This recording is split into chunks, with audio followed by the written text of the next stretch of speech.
உங்களை சந்திப்பதிலே நான் பெருமகிழ்ச்சி அடைகிறேன். இந்த வேத பாடத்திலே மெய்ப்பனின் கோலிலே ஆடுகளுக்கும் மெய்ப்பர்களுக்கும் போதகருக்கும் மெய்ப்பருக்கும் நடுவிலே காணப்படுகிற சில நன்மையான பொதுவான குணாதிசயங்கள் 2 பேருடைய வாழ்க்கையில் இருக்க வேண்டும்.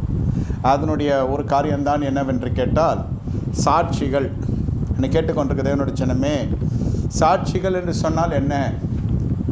அதை குறித்து வேதம் சொல்லுகிறதையும் சபையிலே மெய்ப்பரும் சரி, ஊழியக்காரர்களும் சரி, ஆடுகளும் சரி, விசுவாசிகளும் சரி, இதை கீழ்ப்படிந்தே ஆக வேண்டும். இது கட்டாயம். ஆவிக்குரிய பொக்கிஷங்களிலே ஆத்துமரீதியான காரியங்களே இதுவும் ஒன்று. வேதம் சொல்லுகிறது, அப்போஸ்தலர் நடபடிகள் 1:8 பூமியின் கடையந்தரங்களில் பரிசுத்த ஆவியானவர் உங்களிடத்தில் வரும்பொழுது நீங்கள் பலன் அடைந்து எருசலேமிலும் யூதேயாவிலும் சமாரியாவிலும் பூமியின் கடைசி பரியந்தமும் எனக்கு சாட்சிகளாக இருப்பீர்கள். எருசலேம் என்றால் என்ன? பரிசுத்த பட்டணம். சமாரியா என்றால் என்ன? அது ஒரு பாவப்பட்டணம். யூதேயா, இவைகள் எல்லாம் கர்த்தர் இருக்கின்ற யூதேயா தேசத்தில் தான் பெத்லெஹேம் இருக்கிறது. ஆகையால் இந்த எருசலேம், யூதேயா இதெல்லாம் பரிசுத்த நாம் தரிக்கப்பட்டது. சமாரியா, அது சமாரியாவை குறித்து நம்ம பேசுகிற பொழுது அது ஒரு பாவம் நிறைந்த ஒரு பட்டணம். அந்த பட்டணத்தில் உருவாக்கினும் ஒரு மகாபாவி. அதில் நடந்து வந்த காரியங்கள் எல்லாம் பார்ப்பீர்கள் என்றால் எல்லாம் அநீதியான காரியங்கள், கர்த்தருக்கு விரோதமான காரியங்கள். அதாவது சொல்லப்படுகிற இந்த வார்த்தையினுடைய வியாக்கியானம் என்னவென்றால், சபையில் மட்டும் சாட்சியாக இருப்பதல்ல, நீங்கள் உங்கள் குடும்ப வாழ்க்கையிலும் உங்கள் சமூக வாழ்க்கையிலும் எருசலேமில் மட்டுமல்ல சமாரியாவிலும் நீங்கள் சாட்சியாக இருக்க வேண்டும். யூதேயா தேசம் முழுவதிலும் நீங்கள் சாட்சியாக இருக்க வேண்டும். ஏனென்று சொன்னால் அங்கு யூதேயா என்பது இன்றைய கிறிஸ்துவ சந்ததி போல இப்படியும் இருக்கும் அப்படியும் இருக்கும். எல்லாரும் நாம் நினைக்கிறதை போல் அல்ல, எல்லாம் நாம் நினையாததை போலும் அல்ல. திடீரென்று பாவியாக இருப்பான், மறுநாள் பரிசுத்தாவின் அபிஷேகத்தை பெற்று பிரகாசித்து பெரிய பரிசுத்தவானாய் மாறுவான். கொஞ்ச நாட்களில் மறுபடியும் பழைய சாராய் கடையிலே அவனை பார்க்கலாம். இப்படிப்பட்ட, அதாவது ஏறுகிறதும் இறங்குறதும் நிற்கிறதும் விழுகிறதுமாக இருக்கிறது தான் யூதேயா தேசம் முழுவதிலும் என்று சொல்லி எழுதப்பட்டிருக்கிறது. சமாரியா அது அங்கீகரிக்கப்பட்ட பாவியருடைய தேசம், அதில் ஒன்றுமில்லை. சமாரியா ஸ்திரியை குறித்து வாசிக்கிறோம் யோவானில். உனக்கு இப்பொழுது இருக்கணும் புருஷன் இல்லை, அப்போயே அந்த அம்மா ஸ்டேட் டுகெதரில் இருந்திருக்கு. அந்த அம்மாவோட வாழ்க்கை கொஞ்சம் தினசாக இருக்கிறது. ஒரு பெண்ணுக்கு 4 புருஷன் மாறி மாறி வருகிறான் என்றால் என்ன? அது என்ன சொல்லுகிறது என்றால், நாங்கள் சமாரியர், நீர் யூதனாக இருக்க, என்கிட்ட போய் தண்ணி கேட்குறீரேன்னு அந்த அம்மா வகுப்புவாதம் பேசுகிறது. வகுப்புவாதம் ரொம்ப இந்த மாதிரிலாம் பாரபட்சம் பார்த்து வகுப்பு பிரிவினை இதெல்லாம் முக்கியத்துவம் கொடுக்குறவர்களுக்கு வாழ்க்கை சரி இருக்காது என்பதிலே இந்த அம்மா ஒரு எடுத்துக்காட்டு. சமாரியா ஸ்திரீ, அந்த பெண்மணிக்கு 4 புருஷன் இருக்கிறான், அது உரைக்கல. ஆனால் யூதர் என்பது மட்டும் அந்த அம்மாவுக்கு அது சமூக பிரச்சனையாக இருக்கிறது. தண்ணி கேட்டதுக்கு, நீர் யூதராக இருக்க, நான் சமாரியா இருக்க, நான் என்னகிட்ட போய் தண்ணி கேட்பானே என்ன? அவர் திருப்பி சொல்கிறாரு, என்ன தண்ணி கேட்குறேன்னு உனக்கு தெரியல, நான் கொடுக்குற தண்ணி நீ கொடுக்குற தண்ணி தாகத்துக்கு மட்டும் தீர்த்து மறுபடியும் தாகம் எடுக்கும். நான் கொடுக்குற தண்ணீரோ பரிசுத்த ஆவியான ஜீவ தண்ணீர் ஆண்டவர் சொல்லுகிறார். சொல்லப்படுகிற கருத்து என்னவென்றால், இந்த வகுப்புவாதம், பிரிவினை, பாகுபாடு, நீர் இன்னான் நான் இன்னான், அதான் நான் சமாரியர் நீங்கள் யூதர், ஒருவனுக்கு ஒருத்தன் ஏற்றி இறக்கி பேசுகிறது. நாங்கள் இதுவாக்கும், நாங்கள் அதுவாக்கும், நான் இந்த சபையை சேர்ந்தவன், நாங்கள் தான் சீயோனுக்கு போவோம், நாங்கள் தான் பரிசுத்த பர்வதத்தில் ஏறுவோம், மற்றவங்கெல்லாம் கைவிடப்படுவீர்கள், இப்படியெல்லாம் மேட்டிமை சிந்தை கொண்டு பேசுகிற பொழுது, ஏதோ ஒரு அடையாளத்தை நான் மையப்படுத்தி பேசுகிற பொழுதே, உயர்த்தி பேசுகிற பொழுதே, மற்ற முனையில் இருக்கிற மனுஷனை நான் தாழ்த்தி பேசுகிறேன் என்ற அர்த்தம். வாழ்க்கையை போய் பார்க்கிற பொழுது உயர்த்தப்பட்ட அந்த பெண்மணிய துணி, அவருடைய வாழ்க்கை போய் பார்க்குற பொழுது 4 புருஷர்கள் இருக்கிறாங்க. ஒருத்தனும் புருஷனாக இல்லை. இப்போ இருக்கிறவனுக்கு புருஷன் இல்லை, சும்மா வந்துட்டு போகிறவன். இது என்னென்ன, எந்த லிஸ்ட்டில் இதை வைக்கிறது? இது லிஸ்ட்லே இல்லை. இது பரிசுத்த பட்டியலில், பரிசுத்தவாட்டிக்கிட்ட பட்டியலில் இந்த அம்மா வர முடியாது. ஏன் வர முடியாது? 4 புருஷன் இருக்கிறதுனால மட்டும் இல்லை. 4 புருஷன் ஏன் வந்தான்? ஏன் ஜீவியம் சரியில்லை? அது சமாரியா தேசம், அது ஒரு மாதிரியான தேசம். அது அடையாள நாகரிகமே பாவம் தான் அதனுடைய நாகரிகம், பாவிகள் தான் அதனுடைய அடையாளம். கொடூர பாவம். அது 4 புருஷனுக்கு 4 ஸ்டோரி வச்சுருக்கோம் அந்த அம்மா. ஒருத்த ஒழுங்காக தான், நான் ஏன் போகிறேன் 3 பேர் பின்னாடி, நான் அப்படி இல்லை, நீங்கள் நினைக்கிற மாதிரிலாம் இல்லை, நான் ரொம்ப நல்ல ஃபேமிலியிலேருந்து வந்தேன் அந்த அம்மா சொல்லும். கேட்டால் பிறருடைய அநீதியை குறித்து மிகைப்படுத்தி பேசுகிறது, நம்முடைய நீதியை மிகைப்படுத்தி பேசுகிறது தான் ஒரு சர்ச்சையினுடைய அஸ்திபாரம். அதுக்கு சொல்கிறேன். எதுக்கு இதை நான் சொல்லுகிறேன் என்று சொன்னால், சமாரியாவிலும் நீங்கள் சாட்சியாக இருக்க வேண்டும். சமாரியா என்பது பாவிகள் மத்தியிலே அலுவலகமாக இருக்கும், வியாபாரமாக இருக்கும், சமூகமாக இருக்கட்டும், அங்கும் நம்ம சாட்சியாக இருக்க வேண்டும். இந்த பரிசுத்த பட்டணம் என்று சொல்லுகிற பொழுது எருசலேம், இது திருச்சபை குறிக்கிறது. நீங்கள் போகிற திருச்சபை எல்லாம் அழகாக ஞாயிற்றுக்கிழமையிலே புறா குஞ்சுகளைப் போல அழகாக, வஸ்திரத்தை குறித்து நான் சொல்ல வேண்டியதில்லை, உங்களுக்கே தெரியும். ஜக ஜக ஜக ஜகன்னு ஜொலித்து கொண்டு வருகிறவங்களும் இருக்கிறாங்க, வெள்ளையும் ஜொலியமாக வரவங்களும் இருக்கிறாங்க. எப்படி அந்த பவனி வருகிற பொழுது, பரிசுத்த பவனி வருகிற பொழுது தேவனுடைய ஆலயத்துக்குள்ளே சொல்கிறேன், அந்த நாளிலே அவர்களுடைய முகத்தில் சந்தோஷம் என்ன, சமாதானம் என்ன, ஸ்தோத்திரம் என்ன, அல்லேலூயா என்ன, அந்த ஆராதனை முடித்து வெளியில் போனவுடனே என்ன ஆகும்? இதையெல்லாம் சாட்சிகளுடைய பட்டியலில் வருகிறது. குடும்பம் நடத்துகிற பொழுது பல பிரச்சனைகள் வரும், ஏழத்தாழ் இருக்க தான் செய்யும். பிள்ளைங்களெல்லாம் நம்ம அப்படி வளர்க்குறதில்ல. ஒரு தகப்பன் மிக கொடூரமான மனுஷனாக கூட தென்படுவோம். சபையில் அப்படி தான் நடக்கிறது. தகப்பன் சிட்சியாத புத்திரர் உண்டோ? சிட்சிக்கிற சபை இன்று இல்லை. கடித்து பேசி உபதேசித்து உபதேசத்தை மையப்படுத்தி சொல்லுகிறதுல சபைகள் குறைந்திருப்பதற்கு காரணம் என்ன? விசுவாசிகள் மறுவிசை வரமாட்டாங்க. இப்படியெல்லாம் பேசினா ஜனங்க வரமாட்டாங்க. இந்த மாதிரி ஒரு சந்தர்ப்பவாத உலகத்தில் வாழ்ந்து கொண்டிருக்கிறோம். இந்த நாளில் சாட்சிகள் என்பது விசுவாசிக்கு மட்டுமல்ல, ஊழியக்காரனுக்கும் வேண்டும். ஊழியக்காரனுக்கு 2 விதமான சாட்சியை கர்த்தர் வைத்திருக்கிறார். ஒன்று இரத்த சாட்சி. உங்களுக்கு என்ன தெரியாததல்ல, ஸ்தேவான் என்ற ஒரு மனுஷனை குறித்து நாம் வாசித்தால் தெரியும். இந்த மனுஷனுடைய வாழ்க்கையிலே அப்போஸ்தலர் 6ஆம் அதிகாரம் 8ஆவது வசனத்தில் விசுவாசத்தில் வல்லமையில் இருந்தவளாய் ஜனங்களுக்குள்ளே மிகப்பெரிய அற்புத அதிசயங்களை செய்கிறனா இருக்கிறான். பாருங்கள், இந்த மனுஷனுடைய வாழ்க்கையில் அற்புதங்கள் அதிசயங்கள் நடக்கிறது. காரணம் என்ன? இந்த மனுஷன் அபிஷேகம் மட்டும் பெறவில்லை, வல்லமையினால் நிறைந்தவனாய் காணப்படுகிறான். இவனுடைய வாழ்க்கை, ஸ்தேவானுடைய வாழ்க்கை நீங்கள் பார்க்கிற பொழுது இயேசு கிறிஸ்துவின் வாழ்க்கைக்கு ஒருமித்து போகிறதை நீங்கள் அவருடைய ஜீவிய நாட்களிலே பார்த்தால் தெரியும். ஸ்தேவான் தெரிந்து கொள்ளப்பட்ட ஒரு பணிவிடைக்காரன், இல்லைன்னு சொல்லவில்லை. இந்த மனுஷன் விசுவாசத்தினால் நிறைந்திருக்கிறான், வல்லமையினால் நிறைந்திருக்கிறான். விசுவாசம் என்பது நம்பப்படுகிற உறுதியும் காணப்பட நிச்சயமாக இருக்கிறது. இந்த விசுவாசத்தை துவக்கரும் முடிக்கிறமாக கர்த்தராகிய இயேசு கிறிஸ்துவை நோக்கி நம்மை சுற்றி இருக்கிற பாவங்களெல்லாம் உதறி தள்ளிவிட்டு அவரை நோக்கி ஓட கடவும் என்று எபிரேயர் 12:1 வாசிக்கிறோம். அந்த தள்ளி விட்டு ஓடுகிற பொழுது தான் அந்த விசுவாசம். அதோடு கூட சேர்த்து ஓடுகிற பொழுது அது ஓட்டம் வீண் ஓட்டமாக இருக்கும். சுற்றி நெருக்குகிற பாவத்தை தள்ளிவிட்டால் தான் ஓட்டம் லகுவாக இருக்கும். தள்ளி விடுகிற பொழுது பல காரியங்களை, மாம்சத்துக்குரிய காரியங்களை, உலக பிரகாரம் காரியங்கள் இழக்க வேண்டியது வருகிறது. அதனால் சில சமயத்தில் தள்ளிவிட வேண்டிய பாவங்களை தள்ளிவிடாமல் மனுஷன் என்ன செய்கிறான்? என்னென்னமோ தள்ளிவிட ஆரம்பிக்கிறான். அதெல்லாம் நம்ம இன்று பார்க்க போகிறோம். இது பாஸ்டருக்கும் சரி, இது விசுவாசிக்கும் சரி, போதகன், மெய்ப்பன், சுவிசேஷகன், அப்போஸ்தலன், தீர்க்கதரிசி, அந்த 5 விதமான கட்டப்பட்ட ஊழியத்தில் யார் காணப்பட்டிருந்தாலும் அவர்களுக்கும் சரி, நேற்று ரட்சிக்கப்பட்டு வந்த புது விசுவாசி இருந்தாலும் சரி, ஆதி திருச்சபை ஆரம்பித்தது பொழுது, அதாவது ஊழியக்காரன் எனக்கு 50 வருஷமாக தெரியும்னு சொல்கிறவங்களும் சரி, அது பழைய விசுவாசி, இது புது விசுவாசி. அரிசி ரகம் மாதிரி, அது பழைய அரிசி, இது புது அரிசி. பழைய அரிசிக்கு ரொம்ப ருசியாக இருக்கும், புது அரிசி கொஞ்சம் பழுத்தானதாக ருசிகள் என்று சொல்லுவாங்க. அதனால் தேறின விசுவாசின்னு சொல்கிறது சபைக்கு போன வருஷங்கள் இல்லை, வார்த்தையிலே அவன் ஆழமாய் காணப்பட வேண்டும்.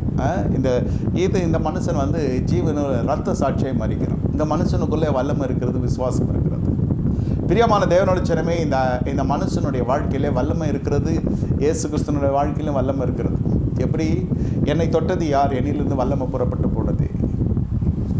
வல்லமை இல்லாமல் அப்போஸ்தலர் 10:38 தான் சொல்லுகிறது. பரிசுத்த ஆவியினால் நிறைக்கப்பட்டு அவர் நன்மை செய்கிறவராய் அவர் சுற்றி திரிந்தார்.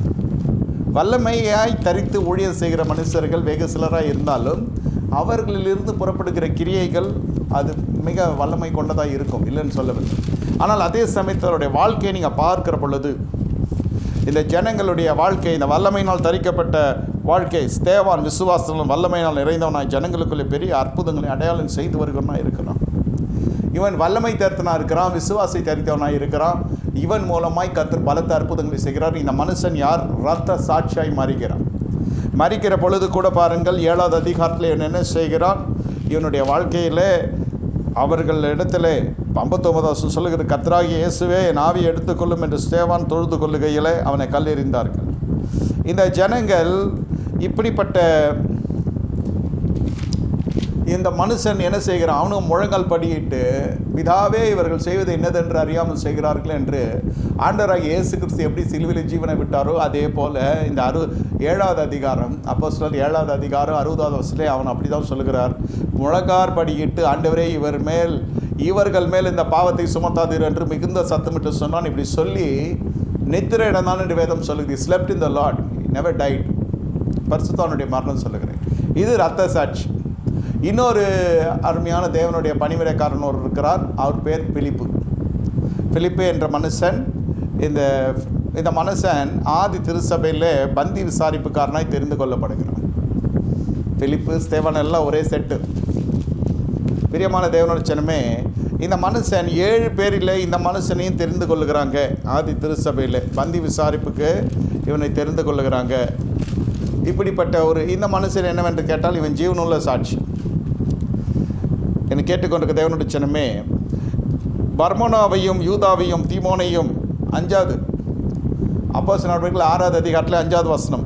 இந்த யோசனை எல்லாம் சபையாருக்கு பிரியமாய் இருந்தது. அப்பொழுது விசுவாசமும் பரிசுத்தாவி நிறைந்தவனாகிய ஸ்தேவானையும் பிலிப்பையும் பிரகோரையும் நிக்கோனரையும் தீமோனையும் பர்மனேயையும் யூர்க மார்க்கத் அனைவனான அந்தியோகியா பட்டணத்தானாகிய நிக்கோலோவையும் தெரிந்து கொண்டு, இந்த 5வது வசனத்தில் இத்தனை பேரும் சாட்சிகள். நான் 2 பேர் மட்டும் சொல்லுகிறேன். மற்றவர்களை பற்றியெல்லாம் வேதத்தில் அவ்வளோவா சொல்லப்படலை. அது போய் அவர்களுடைய பேர் விளக்கத்தை எடுத்து அநேகர் பிரசங்கிப்பாருங்க. இப்போ என் பேர் அருள்னா, அந்த அருளுக்கு பேர் என்னென்னா இரக்கம் அல்லது கிருபை. அதாவது நம்ம கிருபை பெற்றனா இருக்கணும்னு அப்படி பிரசங்கம் என்று எடுத்துக்கொண்டால் இப்படி ஓட்டலாம். நான் அதை சொல்ல, வேத அத்தாட்சி ஸ்தேவானுக்கும் பிலிப்புக்கும் அதிகமாக இருக்கிறது. இவர்கள் பேரை வைத்து இவர்கள் சாட்சிகளை எழுந்திருக்கலாம், இல்லைன்னு சொல்லலை. இவர்களை குறித்து அதிகமாக வேதத்தில் இல்லை, ஆனால் சொல்லலாம். இவர்களுடைய பேரிலிருந்து வருகிற குணாதிசயங்களை வைத்து இது பிரசங்கமாக எடுக்கலாம். நான் அப்படி சொல்ல விரும்பவில்லை. ஏனென்றால் தேவனுடைய ஆவியானவர் என்னை நடத்தவில்லை. இந்த மனுஷன் இந்த 6வது அதிகாரம் 5வது வசனத்தில் இத்தகைய சாட்சிகள், இதில் 2 தான் பரிசுத்தவானுடைய சாட்சி, ஸ்தேவானும் பிலிப்பு பற்றி தான் நமக்கு தெரியும். இந்த பிலிப்பு என்ற மனுஷன் பார்த்தீங்கன்றால் இவன் ஜீவனுள்ள சாட்சி, அவன் இரத்த சாட்சி. இந்த அருமையான மனுஷனுக்கு 21வது அதிகாரம் அப்போஸ்தலர் நடவடிக்கைகள் 8-9 இவர் என்ன செய்கிறார் என்று கேட்டால், இவருக்கு ஒரு 4 குமாரத்திகள் இருக்கிறாங்க. இதுக்கெல்லாம் கன்னியாஸ்திரிகளாகவே இருக்கிறது. இந்த 4 குமாரத்திகளும் தீர்க்கதரிசிகளாகவும் இருக்கிறாங்க, பிலிப்பினுடைய பெண் மகள்கள். அடுத்தது பிலிப்பு மிகப்பெரிய ஒரு சுவிசேஷகர். அருமையை ஜபம் பண்ணி உபவாசம் பண்ணி அவர் வல்லமை வர்றோம் இதெல்லாம் அவருக்கும் கிரியை செய்து அற்புத அதிசயங்களும் செய்து பிலிப்பினுடைய ஊழியத்திலே சந்திக்கப்பட்டவன் தான் மந்திரவாதிய சீமோன்.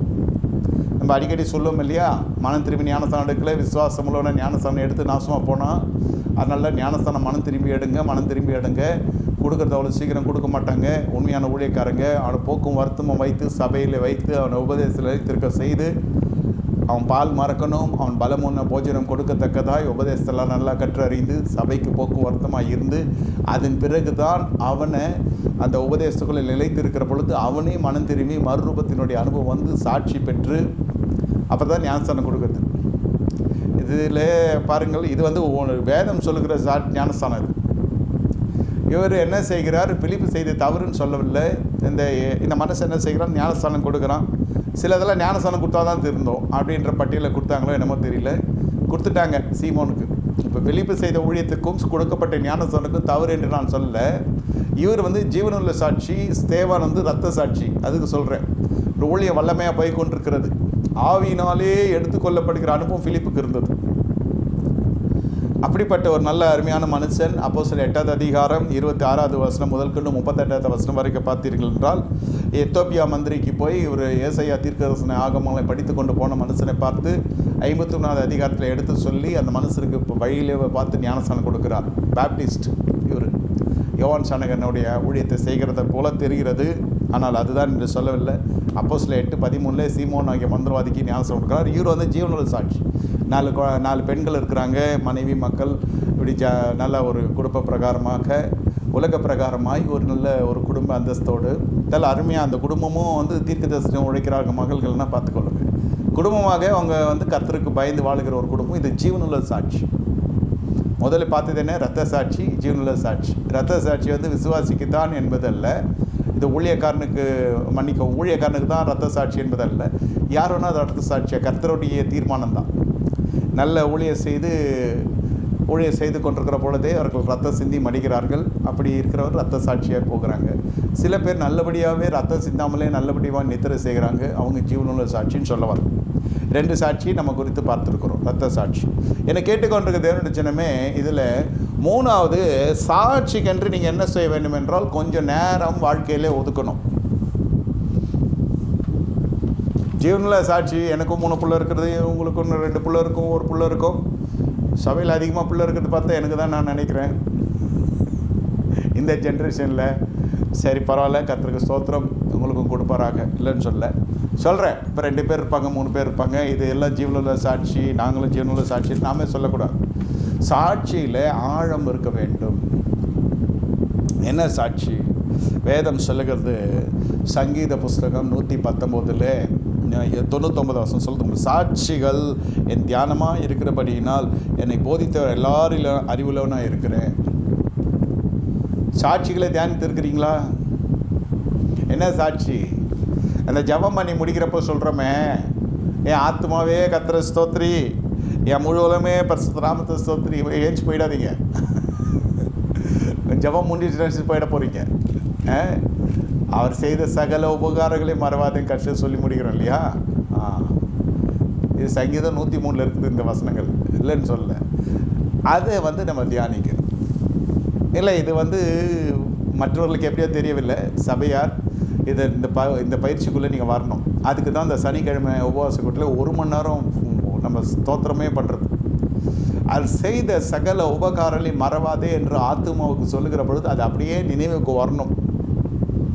வாரத்தில் 1 மணி நேரம்க்கு கர்த்தருக்கு நம்ம கொடுக்க முடியலன்னா நம்ம அவ்வளோ பிஸியாக இருக்கிறோன்னா பார்த்துக்கோங்க. இப்போது I leave it to you about it. No comments about it from my side. ஆனால் வருகிறவர்களுக்கு அது தேவ சாயலை தரிக்கிறதா இருக்கிறதுன்னு சொல்லுகிறாங்க. கூகுள்லேயும் சில பேர் கேட்குறீங்க, கர்த்தர் ஆசீர்வதிப்பாங்க. அந்த செய்த உபகாரத்தை நீங்கள் மறக்காது இருப்பதற்கு தான் அந்த சாட்சி. என்னென்னா, ஐயா நான் ஒரு நெருக்கமான சூழ்நிலையில் இருக்கிறேன் இன்றைக்கி டேட்டுக்கு, அது கர்த்தரோட விசாலத்தில் வைக்கிறார். அதோடு அது மறந்துடும். அதற்கென்று எழுப்பப்பட்ட ஜனங்கள் இருப்பாங்க, அதுக்கென்று எழுப்பப்பட்ட தேவ மனுஷன் இருப்பான், உலக மனுஷன் இருப்பான், அறியாத எகிப்தியன் இருப்பான். யாரும் கல்லை எழுப்புவார், மண்ணை எழுப்புவார், மிருகங்களை எழுப்புவார்.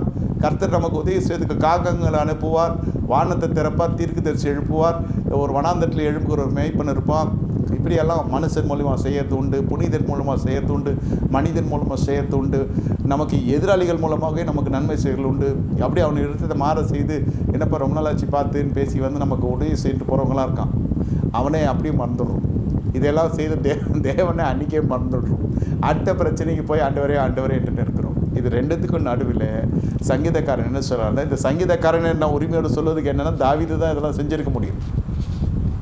இதில் உங்களுடைய வசனத்தை தியானிக்கிறது எல்லாம் எழுதப்பட்டிருக்கிறதெல்லாம் தாவீதுனுடைய குணாதிசயமாக தான் இருக்கும். ஆனால் யார் எழுதுன்னு தெரியல. 119 சங்கீத புஸ்தகத்தில் மிகப்பெரிய சங்கீத புஸ்தகம் இது. இதில் எழுதப்பட்டது உங்களுடைய சாட்சிகளின் தியானமாக இருக்கிறபடினால் இந்த பழக்கம் இருக்கிறதா? ஆண்டவர் எனக்கு நன்மை செய்தார், நிலத்தை வாங்க கர்த்தர் கிருபை செய்தார், நினைத்து பார்க்கணும். அதை நினைத்து பார்த்து தான் நம்ம அந்த வீடு பிரதிஷ்டை இது வைக்கிறோம். அப்படி கர்த்தர் எப்படி கட்டி முடிக்க கிருபை. அதெல்லாம் ஸ்தோத்திர கூட்டங்கள், பிறந்த நாள், பிள்ளைகளுக்கு பிறந்த நாள், உங்கள்கிட்ட இருக்கிற செலவுக்கு பொருளாதாரத்துக்கு ஏற்றபடி உங்கள் வீட்டு வரைக்குமாவது ஸ்தோத்திரம் பண்ணி துதித்து ஜெபித்து இந்த பிள்ளைக்காக ஸ்தோத்திரம். இந்த பிள்ளையோட வாழ்க்கையில் எவ்வளோ விபத்துகளை காண கிருபை செய்தும் இந்த விபத்துகள்லாம் கர்த்தர் எனக்கு ஜீவனை கொடுத்து எங்களை வளர்க்க, இந்த பிள்ளைகளை வளர்க்க கர்த்தர் எங்கள் கருத்தை திடப்படுத்தி மனதை திடப்படுத்தி. எத்தனையோ பிள்ளைகள் பெற்றோர் இல்லாமல் வளர்கிறாங்க. இந்த பந்திய சுற்றிலும் பிள்ளைகளோடு பெற்றோர்களோடு உட்கார்ந்து பிள்ளை வளர்ப்பில் எவ்வளோ ஏற்றத்தாழ்வுகள். தாய் கண்டிக்கிற பொழுது புருஷன் போய் குறுக்க வருவான், என் பிள்ளைகளை கண்டிக்கிறேன்னு. தகப்பன் கண்டிக்கிற பொழுது மனைவி உள்ளே போய் பூந்து டிராஃபிக் போலீஸ் வேலைலாம் பண்ணோம், ஸ்டாப் பண்ணோம். அப்புறம் சேர்ந்து பிள்ளைகளையும் சரி மனைவியும் சேர்ந்து பந்தாடுறோம் புருஷன். இதெல்லாம் வீட்டில் நடக்கிற விஷயந்தான். இதனால் சாட்சி போகாது. என்னது கிறிஸ்தவ வீடு சத்தமாக இருக்கிறதுனா சிலலாம் கமுக்கமாக எதனா பண்ணிட்டு அப்புறம் பெரிய பிரச்சனையாகும். இது பிள்ளை வளர்ப்பில் ஒரு கட்டையை உடைத்து அல்லது மரத்தை வெட்டி நீங்கள் இழைக்கிற பொழுது சத்தம் வரும். அது வாசக்காலாகவும் நாற்காலிகளாக செய்யப்படுகிற பொழுது ஒரு சத்தம் வரும். அதெல்லாம் பாலிஷ் போடுறப்போ ஒரு சத்தம் வரும், தேய்க்கிறது. அது பாலிஷெல்லாம் தடவி பயன்பாட்டுக்குள்ளே வரப்பொழுது சத்தமே இருக்காது. இந்த சத்தம் இல்லாமல் ஏதாவது ஒன்று செய்கிற பொழுது பயன்பாட்டு வருகிற பொழுது பெரிய சத்தம் வரும். நான் சொல்கிறதெல்லாம் கூர்ந்து கவனித்து கொள்ளுங்க. இது சர்வசாதமாக எடுத்துக்கொள்ளாதீங்க. ஒரு இரும்பு அடிக்கிறான், சத்தம் வருது. அது அப்படியே கிரில்லாக வருது. அதை பற்ற வைக்கிறான், சத்தம் வருது. அதை உடச்சி கிடச்சி ஏற்றி காடி எடுத்து உள்ளே வச்சு பதிக்கிறான், சத்தம் வருது. பெயிண்ட் பண்ணுறான், பட்டரசியில் காகிதம் போட்டு தேய்க்கிறான், சத்தம் வருது. பெயிண்ட் அடிக்கிறான், அதுக்கப்புறம் அது பார்வைக்கு லட்சமாக இருக்குது. ஒவ்வொரு பொருட்களும் இன்று உங்களுடைய நல்ல பயன்பாட்டுக்குள் இருக்கிற பொழுது அது ஒரு சத்தம் கொடுக்கிறது. அதாவது அதை ஆயத்தப்படுத்துகிற பொழுது அதன் பிறகு நம்ம அதை ஸ்மூத்தாக பயன்படுத்துகிறோம். சத்தம் வரக்கூடிய ஒரு இடம் கட்டிங்கனாக்கா தம்பதிகள் குடும்ப வாழ்க்கையில். இப்போ இந்த 3வது சாட்சி மெய்ப்பனுக்கும் ஊழியக்காரனுக்கும் 3மே சபைக்குள் இருக்கும். ஜீவனோட சாட்சி இருக்கும், ரத்த சாட்சி இருக்கும். அடுத்ததாக வேதம் சொல்கிறது, சாட்சி எனக்கு தியானமாக இருக்கிறபடியினால் எனக்கு போதித்தவர்களிலும் நான் அறிவுள்ளவனாக இருக்கிறேன். உம்முடைய கட்டளைகள், அதுதான் சொல்லுகிறது, உம்முடைய கட்டளைகள் பிள்ளை வளர்க்க வேண்டிய விதத்தில் வளர்க்க கத்த கிருபை செய்து அந்த ஸ்தோத்திரம். திருமண நாள் நிச்சயமாகவே நீங்கள் கேலண்டரில் ரவுண்ட் பண்ணிக்கிட்டு உங்கள் குடும்பம் வரைக்குமாவது கத்தரை ஸ்தோத்திரம் பண்ணுங்கள், நேரத்தை செலவு பண்ணுங்கள். நான் உங்களை சிற்றுண்டி சாலைக்கு மனைவி மக்களை கொண்டு போகணுன்றது நிர்பந்திக்கலை. வசதி இருந்தால் உங்களுடைய வழிகள் வேறு, வருஷத்துக்கு ஒரு முறை. இல்லைன்னா வீட்டில் உங்களுக்கு கையில் கிடைக்கிது ஏதோ வச்சு வீட்டில் சாப்பிட்டு ஆனால் ஸ்தோத்திரம் பண்ணதுக்கு என்று 1 மணி நேரமாவது ஒதுக்குங்க.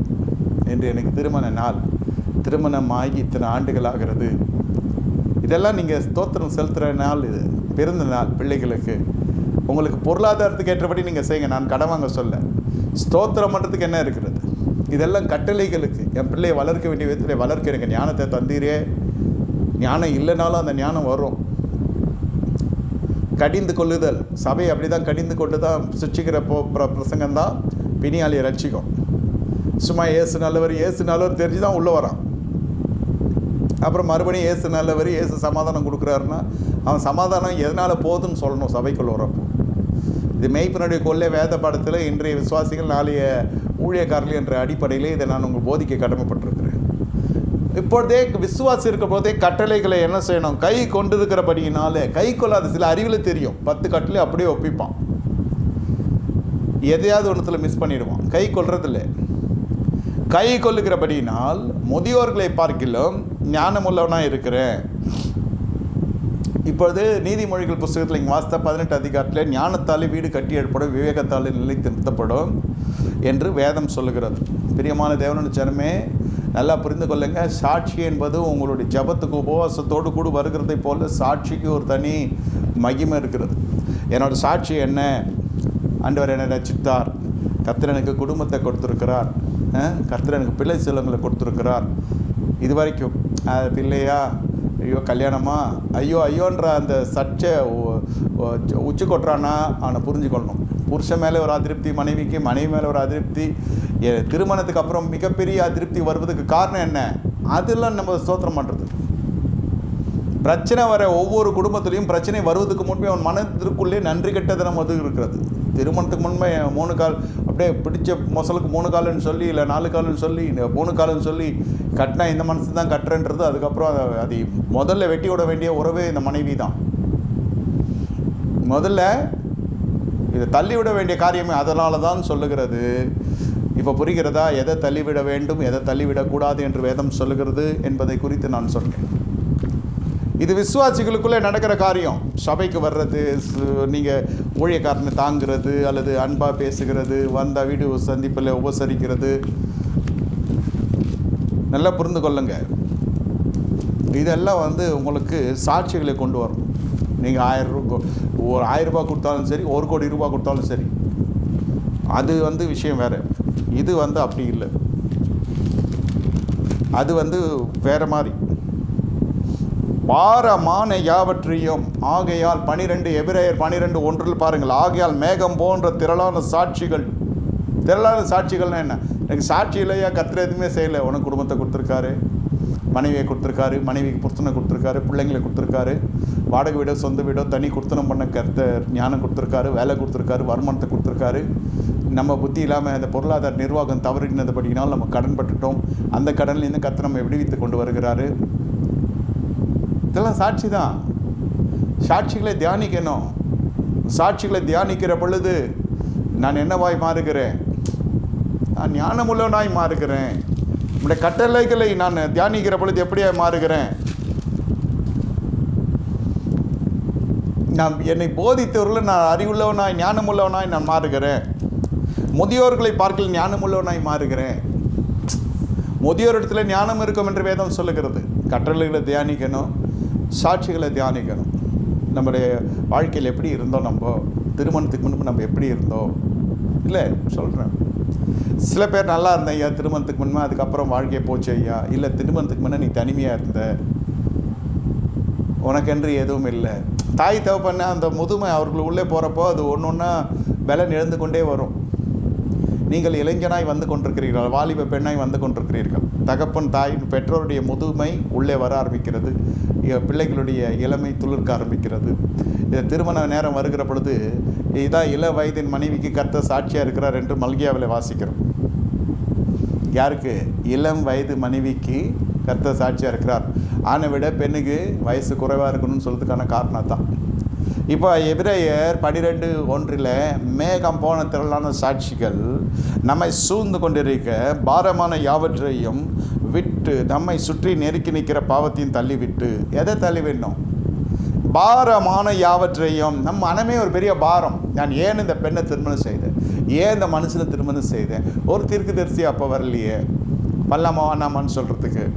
அதெல்லாம் வைத்து கொள்ளக்கூடாது. திருமணம் ஆயிடுச்சு, இதிலிருந்தே கண்டினியூ பண்ணணும். தேவன் இணைத்ததே என்று நினைத்து நீங்கள் அப்படியே வாழ்க்கை தொடர வேண்டும். தேவன் இணைத்ததை மனுஷன் பிரிக்காதிருக்க கடவுள் என்று வேதம் சொல்லுகிறது. சில பேருக்கு திருமணம் ஆகி பிள்ளைலாம் பிறந்தோன்னா தேவசத்தம் கேட்பான், இந்த பெண் எனக்கு ஏற்ற பெண் தானா? இதை சொன்னால் என்ன பண்ண போகிற? புள்ளெல்லாம் பெற்று அது எல்லாம் மாதிரி வயசும் போச்சு, சைஸும் போச்சு, எல்லாம் அது பாதி ஆற்ற தாண்டியாச்சு. மீதியான நாட்கள் நன்மையும் கிருபையுமான நாட்கள். நன்மையும் கிருபையும் பின்தொடரும். கர்த்தருடைய வழிகளில் வருகிற பொழுது பாரமான யாவற்றையும் நம்மை நெருக்கி இருக்கிற பாவத்தையும் தள்ளிவிடாது இருக்கிற வரைக்கும் உன்னால் விசுவாசத்தில் ஓட முடியாது. விசுவாசை துவக்கிறோம் முடிக்கிறோமா இயேசுவை நோக்கி நமக்கு நியமித்திருக்கிற ஓட்டத்தில் பொறுமையாக ஓட கடவோம். ஓட முடியாது. பாரமான யாவற்றையும் தள்ளிவிடுகிறதுக்கு அனுபவம் இல்லை. சுற்றி நிற்கிற பாவத்தை தள்ளிவிட்டு ஓடுவதற்கு தைரியம் இல்லை. அந்த பாவ நட்பு, என்னுடைய உறவு, என்னுடைய நட்பு, பாலிய நாள் சிநேகிதன் கூட சில சமயம் லோத்து போல கூடவே இருப்பான். ஒன்றுத்துக்கும் உதவ மாட்டான். ஆபிரகாமோடு லோத்து கூடவே வர்றார். வரணும்னு சொல்ல வந்து நீதிமான ஆனான். ஆனால் நீதிமான ஆனாலும் அந்த விசுவாச மார்க்கத்தில் இல்லாமல் பாரமான யாவற்றை தள்ளிவிட முடியல. தள்ளிவிட்டது ஆபிரகாமுடைய ஐக்கியத்தை. ஐயோ இந்த கிழமை வந்தானா ஐயோ ஐயோ ஐயோ ஐயோன்னு தான் சொல்லுவான். தோல்வியை தழுவுற பார்த்தீங்களா? ஐயா அது ஒரு ஐயா, இது ஒரு இதுவா, ஐயோ ஐயோ ஐயோ அந்த வார்த்தை வந்துடும் வாயில். ஏன்டா அந்த ஐயோ சொல்கிற? அந்த ஆபிரகாமுடைய அபிஷேகம் பண்ணப்பட்ட தலைமைத்துவம் இவனுக்கு அவ்வளோ நெருக்கமாக இருக்கிறது. நெருக்கமாக இருக்குன்னா இணைந்து ஐக்கியத்தில் சொல்ல, அது வேதனையாக இருக்கிறது. இஷ்டத்துக்கு எதுவும் பண்ண முடியல. இந்த கிழமை உட்காந்துருக்கு, எங்கே போகிறேன்னு கேட்குது, எங்கே வரேன்னு கேட்குது. வழியில் எல்லாம் ஒரே வீட்டுக்குள்ளே இருந்தாக்கா எங்கேயும் போக முடியல, வர முடியல. சிற்றின்ப பிரியனாகவே அந்த குடும்பம் மாறி கடைசியில் சோதம் கொமரத்தை போய் ஹாப்பியாக வாழ்ந்தார் கொஞ்ச நாள். பாவிகள் மத்தியில் வாழ்கிறப்போ ஒரு ஒரு ஒரு உற்சாகம் இருந்தது. அப்பா இப்போ ரொம்ப நல்லா சந்தோஷமாக இருக்குது. ஆரம்ப காலம் அப்படி தான் இருக்கும். அபிஷேகம் பண்ணப்பட்ட தலைமைத்துவத்தை விட்டு போகிற பொழுது நீர்வளம் நிறைந்ததாக, நிலவளம் நிறைந்ததாக இருக்கும். ஆதியாகமம் 13 கொஞ்ச நாளில் சோதம் கொமோர பிரச்சனை இல்லை, இவர் அப்படியே வாரி வண்டியில் வச்சு கூப்பிட்டு போயிட்டாங்க. சிறையிருப்பில் போய் மாட்டிக்கொண்டான். சிறையிருப்பு வர்றதுக்கு முன்னே ஓதிக்கொண்டே இருப்பான் அந்த தீர்க்கதரிசன அபிஷேகம் பெற்றவங்க. முதல்ல சொல்லி கொண்டிருப்பாங்க, ஜாக்கிரதை பார்த்துக்கொள்ளலாம். அதெல்லாம் என்ன ஒரு மாதிரி கத்துறான் இருந்தால், என்ன இருந்தாலும் இப்படி பேசுகிறார், இனிமையாகவே பேச மாட்டுறார், கோவப்படுறார், கடிந்து கொள்கிறார். பல்ல காட்டுற பாஸ்டருக்கு ஆரம்பத்தில் மகிமையாக தெரியும்.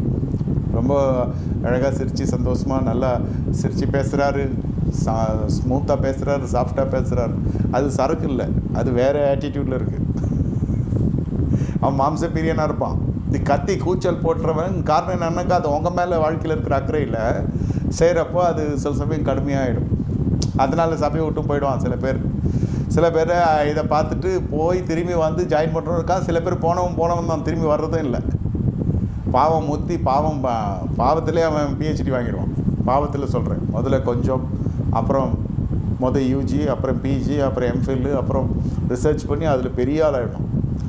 கொஞ்சம் குடித்தான், நிறைய குடித்தான், கொஞ்சம் பெக்கில் ஆரம்பித்தான், மக்கில் ஆரம்பித்தான், ஜக்கில் ஆரம்பித்தான். கடைசியில் அவன் என்ன நிலையில் இருக்கிறானே தெரியல. அவன் ஃபுல் ஃப்ளாட்டு, குடிகார பாவியாக போயிட்டானே. நீதிமனாக்கி லோத்து, வஸ்திரமும் காணும், அவனும் காணும், அவன் கற்பும் காணும். கடைசியில் பார்த்தா அவனை அறியாமலே அவனை கற்பழிச்சிட்டாளுங்க பெண்களே, பெத்த மகள்களே. அவ்வளோ அளவுக்கு வாழ்க்கை தாறுமாறான ஜீவன் போயிடுச்சு. சுற்றி நிற்கிற பாவத்தை தள்ளி விடல, அது தாகமாக ஓடுறானே அவன்.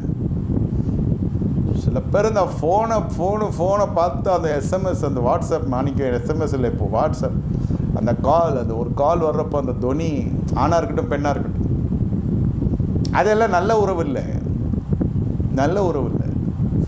தேவன் இணைக்கப்பட்ட உறவு அது கசப்பாக இருக்குது. இருக்கட்டும்மா, மகனுக்கும் சொல்கிறேன், மகளுக்கும் சொல்கிறேன், ஆணுக்கும் சொல்கிறேன், பெண்ணுக்கும் சொல்கிறேன், சகோதரனாகி விசுவாசிக்கும் சொல்கிறேன், சகோதரியாகி விசுவாசிக்கும் சொல்கிறேன். 2 பேருமே தவறு செய்வ வாய்ப்பு இருக்கிறது. ஒருத்தன் உண்மையிலே பெரிய அபாண்டம் செஞ்சுருக்கலாம், இல்லைன்னு சொல்லலை, தவறுன்னு சொல்லலை.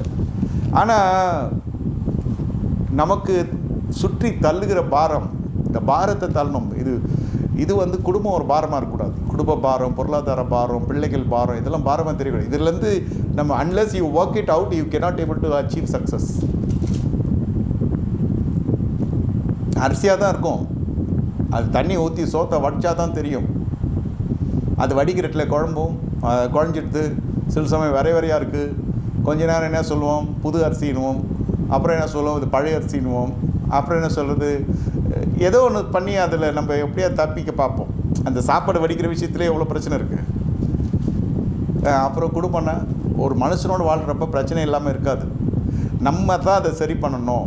ஒரு விஷயம் கணவன் கோபமாக இருந்தான்னா கூடலாம் பேசாமல், ஒரு விஷயம் மனைவியை கொஞ்சம் நிதானம் எடுக்கிறப்போ கொஞ்சம் பொறுமையாக இருந்து, அப்புறம் பொறுமையாக எடுத்து சொல்கிறதுக்கு எளிமையாக இருக்கும் அந்த சூழ்நிலையில். ஆனால் என்னென்னா, பாரத்தை தள்ளி விடுற அனுபவம் இருந்து, பாவத்தை தள்ளி விடுற அனுபவம் இருந்தால் இதெல்லாம் வரும். ஏதோ ஒன்று மனசில் வச்சுட்டு இருக்கிறீங்கன்னு வச்சுக்கோங்க, பழைய காதலியோ இல்லை பழைய தொடர்போ பழைய பாவமோ ஏதோ ஒன்று மனசில் இருக்குது. இதுவே அதுவாக இருந்தால், எதுவாக இருந்தால், உண்மையிலே உங்களுக்கு பிரச்சனை உங்களுக்கு மனசில் இருக்குது, குடும்பத்தில் இல்லை. எதுவாக இருந்தால், பழைய தொடர்பு, எகிப்து தொடர்பு, அது எவன் பொண்டாட்டியாக கூட இருக்கலாம். இது புது பெண் இல்லை, அது எவன் புருஷனாக கூட இருக்கலாம். இது இளைஞன், வாலிபன், ஃபஸ்ட்டு மேரேஜ். இந்த பழையவனை இருக்கிற வரைக்கும் புதிய ஆசீர்வாதத்தை உங்களால் கட்டி காக்க முடியாது. உங்களுக்கு அது வெறுப்பாக இருக்கும், அதை விட்டு போயிடணும் தான் நினைப்பீங்க. ஏன் விவாகத்தில் நடக்கிறது? உங்களுடைய வசனத்தை நான் காத்து நடக்கும்படிக்கு சகல பொல்லாத வழிகளுக்கும் என் கால்களை விலக்குகிறேன். பொல்லாத வழிகளுக்கு உன் கால்களை விலக்க வேண்டும். ஏன்? சங்கீதம் 119 அவ்வளோ சுவாரஸ்யமான சங்கீதம், பெரிய சங்கீதம். இதெல்லாம் சாட்சிக்கு சம்மந்தப்பட்ட காரியம். கோர்ட்டில் சாட்சி தான் வேணும். இங்கே சாட்சி, சபையிலும் சாட்சி தான் வேணும். சபையில் மட்டும் சாட்சி வேணாம், உங்கள் வாழ்க்கையிலே சாட்சி இருக்கணும். சாட்சி அடையாளமே மாறணும். தவறு இல்லையே நான் எதிர்பார்க்கிறது. அப்போது என்ன நடக்கிறதுன்னு கேட்டால், அந்த வேத பாடத்திலேயே உங்களுக்கு இதில் திருவிருந்து காயத்தமாயிடுவீங்க. இந்த வசனத்தை கடைபிடிக்கிறப்பவே மனைவி செய்கிற தவறு பெருசாக படுறப்போ இந்த வசனம் என்ன செய்கிறது? உங்களுக்குள்ள பழைய பாவம் இல்லை, பழைய நபர்கள் இப்போ மனசில் இல்லை. என்ன, அந்த பாரத்தை தள்ளி விடுகிற அனுபவம் இருந்து, பாவத்தை விட்டு விலகிற அனுபவம் இருந்தால், உங்கள் மனைவி செய்கிறது பெரிய பிரச்சனைகள் எல்லாம் சின்ன பிரச்சனை பெருசாக தெரியாது. இப்போ மனைவி ஏதோ புருஷங்களை போட்டு திட்டிடுறாங்க. புருஷன் என்ன சொல்கிறது, ஜிம்மிட்டு போயிட்டு அவன் அப்படியே இராணுவ வீரனா போகல, சிப்பாயை போல் இறங்கி போயிட்டு அங்கே போய் பசங்க பார்த்துன்னு யுத்தம் பண்ணுவான். மனைவியை திட்டுறது, மனைவி அம்மாவை திட்டுறது, அவங்க அப்பா அவன் வம்சத்தையும் சேர்த்து திட்டி எல்லாம் அவனுக்கு மனைவி மேலே இருக்கிற கோபம் அந்த பிள்ளைங்களை தாக்குறத பார்த்துட்டுன்னு எல்லாம் சேர்ந்து வெடிச்சிடும். அதே மாதிரி தான் மனைவியும் புருஷங்கிட்ட ஏதோ ஒரு சில விஷயம் பொருளாதார ரீதியிலையோ இல்லை ஏதோ ஒரு கட்டணம் செலுத்துலையோ கொஞ்சம் தாமதமாகுது, மனசுலேயே வச்சுருப்பான். இந்த மனசு என்ன இப்படி இருக்கான், பொறுப்பு இல்லாமல் இருக்கான். பொறுப்பு இல்லாமல் இல்லை, அவன் might be trying in some other way. எல்லாமே என்கிட்ட சொல்ல முடியுமா? அவனுக்கு தெரியாதா எதை கட்டணும், எப்போ கட்டணும்னு? அவன் தானே குடும்பத்தை பார்த்துக்கிறான். என்னமோ அந்த அம்மாவுக்கு ஒரு அதிருப்தி இந்த மனசில். அதுக்கு இல்லாமல் முன்னாடியே வர பெரிய பிரச்சனை இருக்குது இவங்களுக்குள்ளே. இப்போ பார்த்துட்டே இருக்கப்போ பிள்ளைங்க விஷயத்தில் என்ன கண்டிக்கிறப்போ உள்ளே பூந்து சாடி தள்ளிடுவான். என் லைஃப்பை தான் இப்படி பண்ணீங்க, பசங்க லைஃப் இப்படி பண்ணிங்கன்றப்போ பசங்களுக்கு ஜில்லுன்னு ஆகிடும். அது ஒரு கட்சியாகவே ஃபார்ம் ஆகிடும். பிள்ளைங்க தாய் ஒரு பக்கம் இருப்பாங்க, இல்லை பிள்ளைகள் தகப்பன் ஒரு பக்கம் இருப்பாங்க, இந்த மாதிரி தனியாக இருக்கும். கொஞ்சம் காலத்தில் இந்த வாலிப வயசில் பிள்ளைங்க வச்சு நியாயம் தீர்த்துருவாங்க, அப்பாவையோ அம்மாவையோ. அப்போ 2 பேரும் ஒன்றா ஐயோ பிள்ளைங்களை கோட்டை விட்ட தான் மிச்சம். இளம் வயதிலேயே உங்கள் கணவனும் மனைவியும் பிரிந்திருக்கிற குடும்பங்கள் எழுதி வைத்துக் கொள்ளுங்கள். 15 ஆண்டுகள் கழித்து உங்கள் பிள்ளைகள் வித்தியாசமான பாங்கிலே வளருவாங்க. அதனால அதில் ஏற்படுறது தான் இந்த சுய விருப்பத்தின் தீர்மானம், காதல் திருமணம், கலப்பு திருமணம், இதெல்லாம் வருகிறதுக்கான காரணம் என்னென்னாக்கா இளம் வயதிலேயே தம்பதிகளுக்குள்ளே கருத்து வேறுபாடுகள் பெருசாகி அதை பேசி தீர்த்துக்காமல் அப்படியே சில ஃபேமிலிஸ் அப்படியே கண்டினியூ பண்ணுவாங்க. எல்லாருக்கும் டிவோர்ஸ்லாம் ஆகாது, ஆனால் மன அளவில் தள்ளிடுவாங்க. அந்த மனுஷன் பாவம் பெதஸ்தா குளத்தில் படுத்துருக்க போல் போய் படுத்து கொண்டிருப்பான். திமிராதக்காரன் எப்படி படுத்து கொண்டிருந்தான்? குளத்தில் இறக்கிறதுக்கு யாரும் இல்லை. தேவதூதன் 12 ஆண்டு காலத்துக்கு ஒரு முறை வருவான். அவன் வந்தால் தான் எனக்கு சுகம், நான் இறங்கிறதுக்குள்ளே வேற ஒருத்தர் இறங்கிடுறான்ற மாதிரி இவன் தனிமைப்படுத்திடுவாங்க. கொரோனா பேஷண்ட் மாதிரி இவன் தனியாக படுத்துன்னு இருப்பான். அந்த பிள்ளைங்களோட படுத்துன்னு இருக்கோம். இதில் நீங்கள் பார்ப்பீங்க, கேட்டால் பிள்ளைங்களாம் வளர்ந்துருச்சு. இன்னும் நம்ம ஃபஸ்ட்டு பிடிக்கலையா உன்னை? இவர் ஃபோன் அப்படியே நோண்டின்னு இருப்பார், தனியாக படுத்துக்கணும், போர் உள்ள வச்சுன்னு பண்ணுவார். இல்லை இவரை தனிமைப்படுத்துறதுக்கு கூடாதுன்னு தான் கர்த்தர் திருமணத்தில் வைக்கிறது. மனுஷன் தனியாக இருப்பது நல்லதில்லைன்னு தான் திருமணத்தில் கர்த்தர் நினைக்கிறது. மறுபடியும் இந்த அம்மா கொடுக்குற பனிஷ்மெண்ட்டில் அவர் தனியாக படுத்துக்கிறார். கட்டில் இந்த அம்மா நியாயம் தீர்த்துருது. பிள்ளைங்க ரூமில் இருக்கட்டும், அம்மா கூட புருஷன் கூட இருக்குன்னு தான் வேதம் சொல்லுது. இதான் வேதத்துக்கு சபைக்கு வந்தால் போதும், தசமம் வந்தால் சபைக்கு போதும். இது கடைசியில் எதில் போய் முடியுதுன்னு சொன்னால் இந்த மனுஷனை தனிமைப்படுத்திடுறான். இது ஃபோனில் நோட்டிக்கின்னு, ஃபோனில் விளையாடிக்கின்னு, சின்ன பிள்ளை மாதிரி அங்கிள், அதான் வாலிபன் அங்கிளாக வர்றா இல்லையா, எனக்கு பொண்டாட்டி சரியில்லை. இது ஒரு காமன் வேர்ல்டு. இது டிராஃபிக் ஜாம் நிறைய இருக்கும். இது நிறைய டிராஃபிக்ஸ் ஜாம் ஆகுது இல்லையா. இது போல் பல ஜனங்க இருப்பாங்க. உனக்கு பொண்டாட்டி சரியில்லை, உனக்கு புருஷன் சரியில்லை, இந்த டைமில் ஃபோன் அடித்தா பேசுகிறீங்களே, ஒய்ஃப் இல்லையா, அவன் அது பேய், அது அங்கே படுத்துன்னு இருக்குது நீ சொல்லுவான். ஐயோ என் புருஷனோ ராசஸை, அவன் இல்லை, அவன் எங்கேயோ போயிருக்கான் அப்படின்னு நீ சொல்லுவான். உனக்கு பொண்டாட்டி சரியில்லை, எனக்கு புருஷன் சரியில்லைன்னு இங்கே ஒரு கூட்டணி ஃபார்ம் ஆகிடும். எப்படி இதெல்லாம் வருது? சபைக்குள்ளே நஞ்சா. சபைக்குள்ளே வரப்போ இதெல்லாம் வராது. ரொம்ப பிரகாசிக்கிற நட்சத்திர போல அழகாக வந்துடுவாங்க. உள்ளே நடக்கிறது இது உள்நாட்டு கலவரம். கடைசி வரைக்கும் தெரியாது. ஒரு மனுஷனுக்கு ஹார்ட் அட்டாக் வந்து செத்துட்டான். இது உண்மை சம்பவம் சொல்கிறேன். ஒரு குறிப்பிட்ட தேசத்தில் நான் ஊழியத்துக்கு போயிருந்த பொழுது சொன்னாங்க எனக்கு அந்த அம்மா, நீங்கள் அப்போவே சொன்னீங்க, இதே தான் சொன்னேன் நான் 20 வருஷத்துக்கு முன்ன சொன்னேன் நான், அம்மா இந்த மாதிரி பண்ணாத, புருஷனை தனியாக விடாத, பார்த்துக்கோ. அது அந்த சமயத்தில் அந்த அம்மாவுக்கு புரியல என்ன சொன்னேன்னு.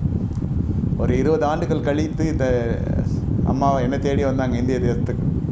அப்போ சொன்னாங்க, பாஸ்டர் தெரியுமா, பிரதர் இறந்துட்டார் அப்படின்னாங்க. பிரதர்னால் அதான் அவங்க வீட்டுக்கார்.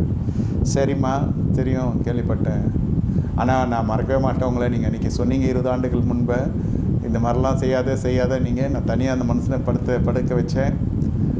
அப்போ ஃபோனெல்லாம் இந்த மாதிரி கிடையாது. நான் சத்தியத்தின்படி சொன்னேன், தனியாக இருக்க நல்லதில்லை, தனியாக விடாதீங்க சிஸ்டர். அது எங்கே கேட்குதுங்க. கடைசியில் செத்து முடிஞ்சோடனே அந்த ஆண்ட்ராய்டு ஃபோன் எடுத்துகிட்டு போய் அந்த ஃபோன் காரங்கிட்ட கொடுத்து அதில் பாஸ்வேர்டு இதெல்லாம் ஃபிங்கர் பிரிண்ட்ஸ் எல்லாம் வச்சு எடுத்து எல்லாத்தையும் பார்த்து உள்ளே இருக்க மெசேஜ் பார்த்தா தனியாக ஒரு குடும்பம் நடத்தியிருக்கான்.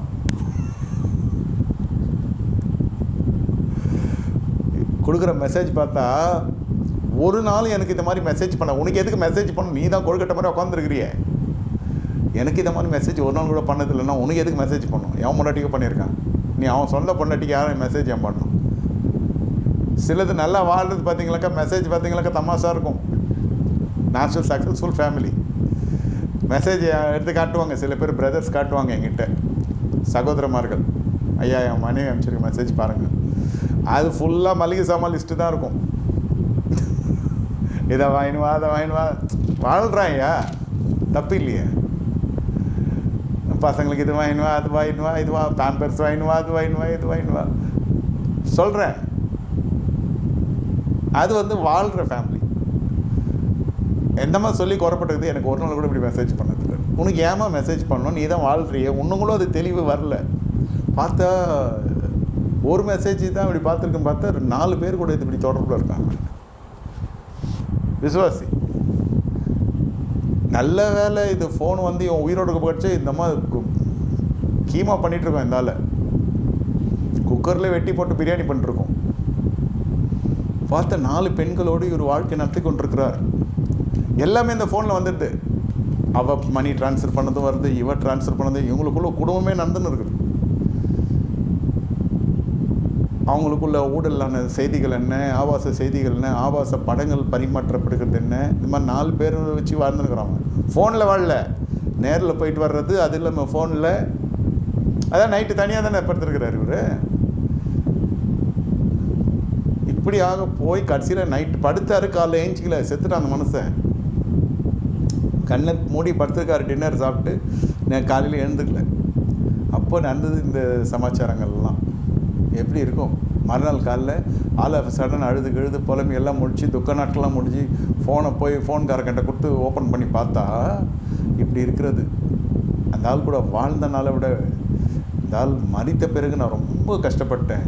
அப்புறம் என்னை பார்த்தப்போ சொன்னாங்க, நீங்கள் சொன்னீங்க அப்போ நான் கேட்கலன்னு. ஓரளவுக்கு தெளிய வந்துச்சு. அப்போ தான் எல்லாம் காலம் முடிஞ்சு இப்போது மனம் திரும்பி என்ன பிரயோஜனம்? தனியாக இருப்பது நல்லது குடும்பத்தை ஏற்படுத்தினார். அதுக்கப்புறம் அந்த மனசுக்கு தனிமையை உண்டு பண்ணிவிட்டு இதை பண்ணா அதை பண்ணான்னா, நான் எப்போவுமே மானிட்டர் எப்போவே வாட்சிலே இருக்கணும்னு சொல்ல முடியாது. அதெல்லாம் பண்ண முடியாது. நான் சொல்கிறது கட்டளை கை கொள்ளுகிற பொழுது ஒரு குடும்பத்தோடு இணைக்கப்படுறீங்க.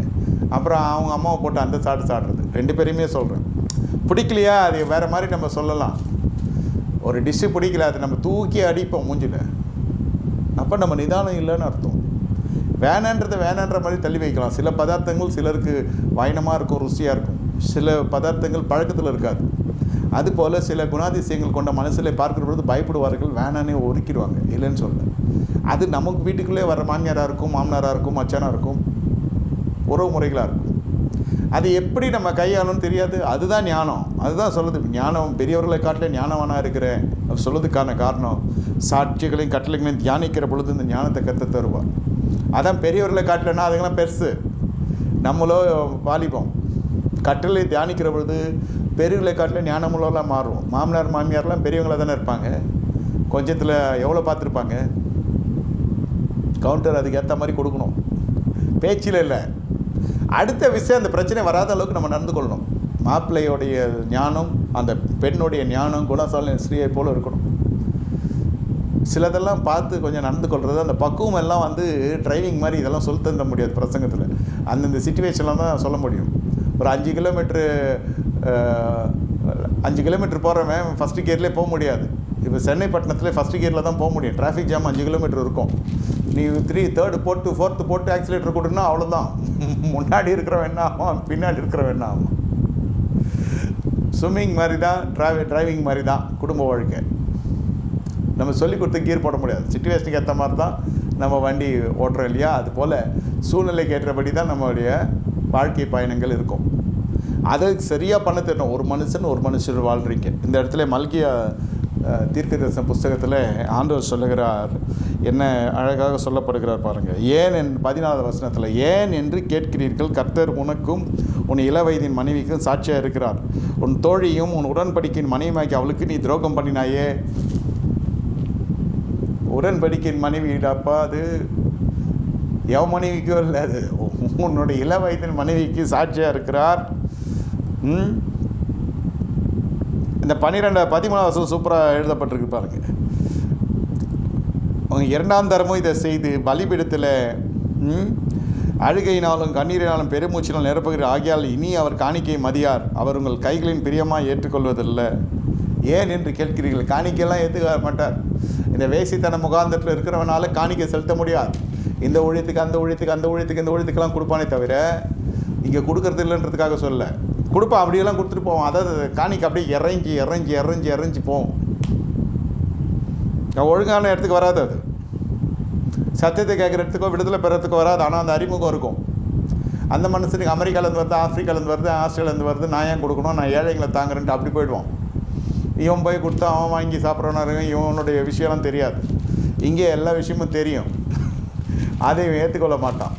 ஏழை ஊழியர்களை தேடி நான் போய் அங்கே செய்கிறேன், இது செய்கிறேன், அது செய்கிறேன்னு போடுவான். சரி, அது அவனாச்சு கர்த்தராச்சு.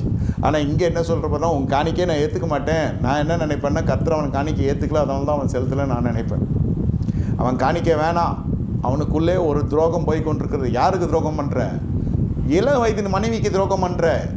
விளைவு தெரியாத விளையாடி கொண்டிருக்கிறாங்க நிறைய பேர். ஆணாக இருக்கட்டும் பெண்ணாக இருக்கட்டும், இதில் no compromise with the Lord. கர்த்தர் இதெல்லாம் பார்த்து கொண்டிருக்க மாட்டார். ஊழியக்காரன் வேணால் கொஞ்சம் கண் சாடையாக இருக்கலாம். ஊழியங்கள் அப்படியெல்லாம் நடந்து கொண்டிருக்கிறது இல்லைன்னு சொல்ல. அதான் சொல்கிறேன், உன் காணிக்கே வேணையா நீ? அவன் கையில் தானே ஏற்றுக்கொள்கிறது இல்லை. அப்புறம் எப்படி அவன் கொடுப்பான்? நல்லா புரிந்து கொள்ளுங்க. காணிக்கை செலுத்துறதுலாம் சாதாரண விஷயம் இல்லை. கேட்டாலும் கொடுக்க மாட்டான் இல்லைன்னு சொல்லுவாங்க நிறைய பேர். ஆனால் நான் என்ன சொல்கிறேன்னா, அவனை கர்த்தர் கொடுக்க விடாமல் தடுக்கிறார். பலிபீடம் கரப்படிக்கூடாது. எனக்கு இதெல்லாம் நிறைய நான் பார்த்துருக்கேன். மனுஷர்கள் அதனால் கெட்டவன் நான் சொல்ல முடியாது. ஆனால் இந்த அசூசி இருக்கிறது எதுக்கு? நீ உன் கையில் நான் காணிக்க வாங்கணும் வேணாம்.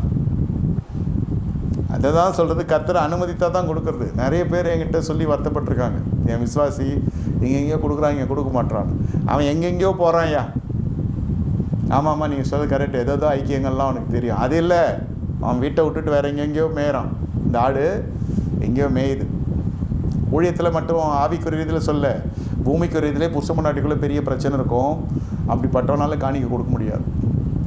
காணிக்கை செலுத்துகிறோம் அழகாக மனைவி மக்களோடு சும்மா இறங்கி அவன் நட உட தோரணை அவன் பாவனை எல்லாம் பார்த்தாலே தெரியும். நல்ல ஒழுக்கம், நல்ல டேர்ம்ஸ் நல்லாயிருக்கும். 2 ஆராதனைக்கு 2 பேரும் மொத்தமாக வருவாங்க.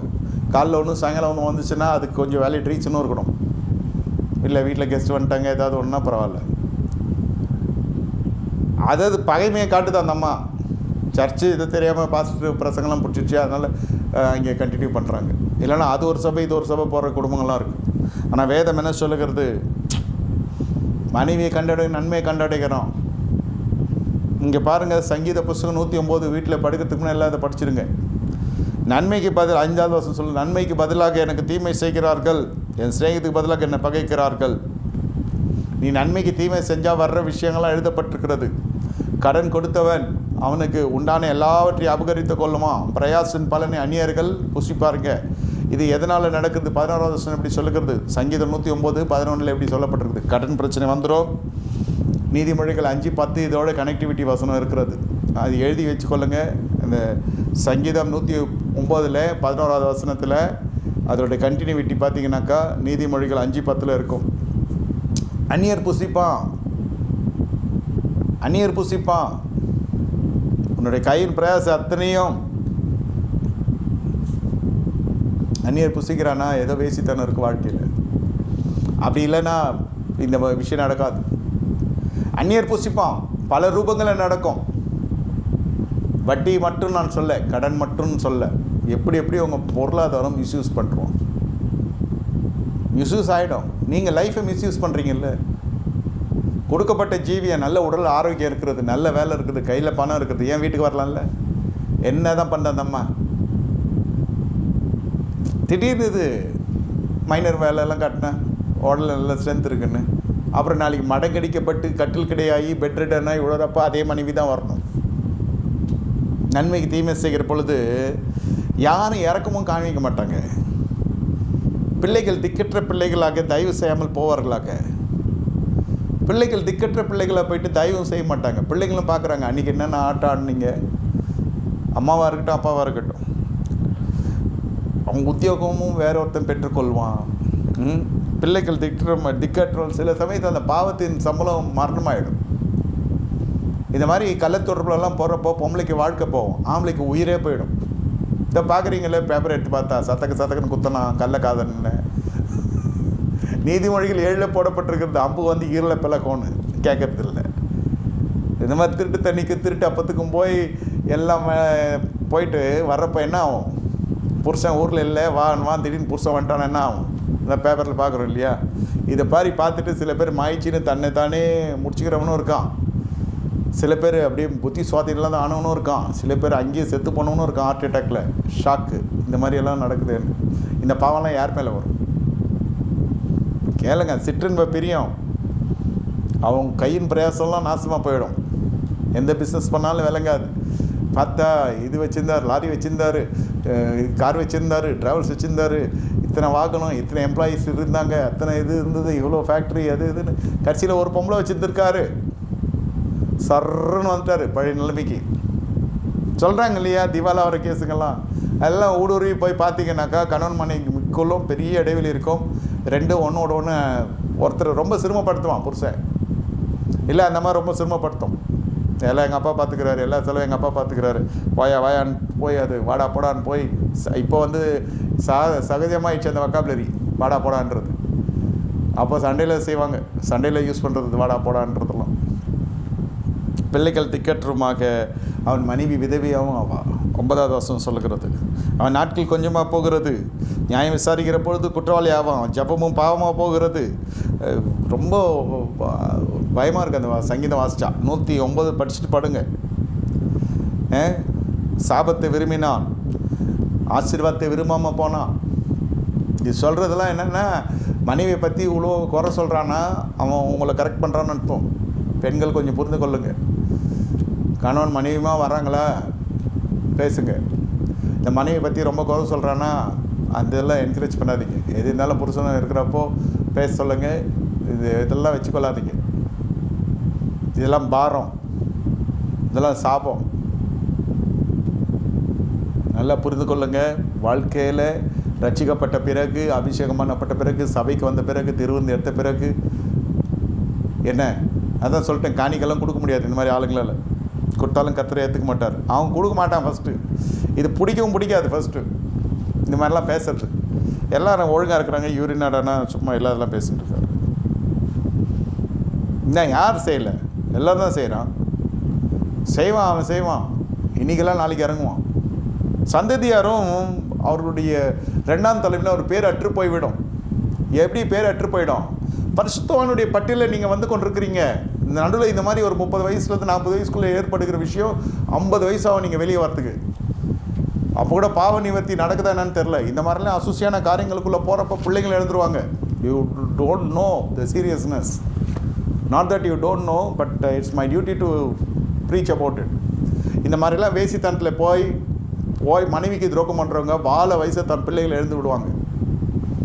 எழுதி வைத்து கொள்ளுங்கள். நான் மிக முதிர் வயது கொண்ட ஜனங்களை கூட நான் பார்த்துருக்கேன். நான் இளம் வயதுலேருந்து 25, 24 வருஷம் ஊழியம் பண்ணுறோம். இவங்கெல்லாம் எனக்கு 24 வருஷத்துக்கு முன்னாடியே சில பேர் தெரியும். எனக்கு 24 வருடங்களாக தெரியும். சில விஷயங்கள் நான் பார்த்தேன், நான் பேசியிருக்கேன்.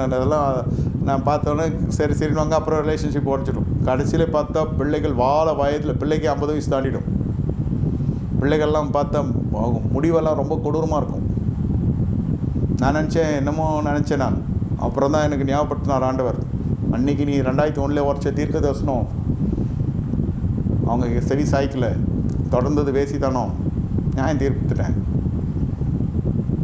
இதிலெல்லாம் போய் மாட்டினா பிள்ளைங்களுக்கு ஃபிக்ஸட் டெபாசிட் சேர்க்குறேன், லேண்டு வாங்குகிறேன், பூண்டு வாங்குறேன்றதெல்லாம் வந்து ஒரு பக்கம். பிள்ளைங்களுக்கு நீங்களே வந்து பிசாஸ் ஆகிடுவீங்க. 2ஆம் தலைமையில் பிள்ளைகள் பேர் அற்று போயிடும். அதுதான் சொன்னேன். ஃபஸ்ட்டு அவன் செத்துருவான். இந்த மாதிரி போகிறவன் இன்னொரு குடும்பத்துக்குள்ளே பூந்து இந்த மாதிரிலாம் சிலுமிசம் பண்ணுறது, இந்த மாதிரியெல்லாம் உங்களுடைய பொருளாதாரம், உங்களுடைய சரீர பராக்கிரமம், சமுதாய மேன்மை, அதிகாரத்தில் இருப்பான், நீதித்துறையில் இருப்பான். அவன் சொன்னால் 10 பேர் ஃபோன் அடிச்சா பயப்படுவான், நடுங்குவான். இதெல்லாம் வைத்துக்கொண்டு தாவீது ஆடின ஆட்டம்லாம் ஆடினீங்கனாக்கா அப்சலோமே நெஞ்சில் அடிச்சுன்னு அழுதார். அம்னோன் கொல்லப்பட்டான்.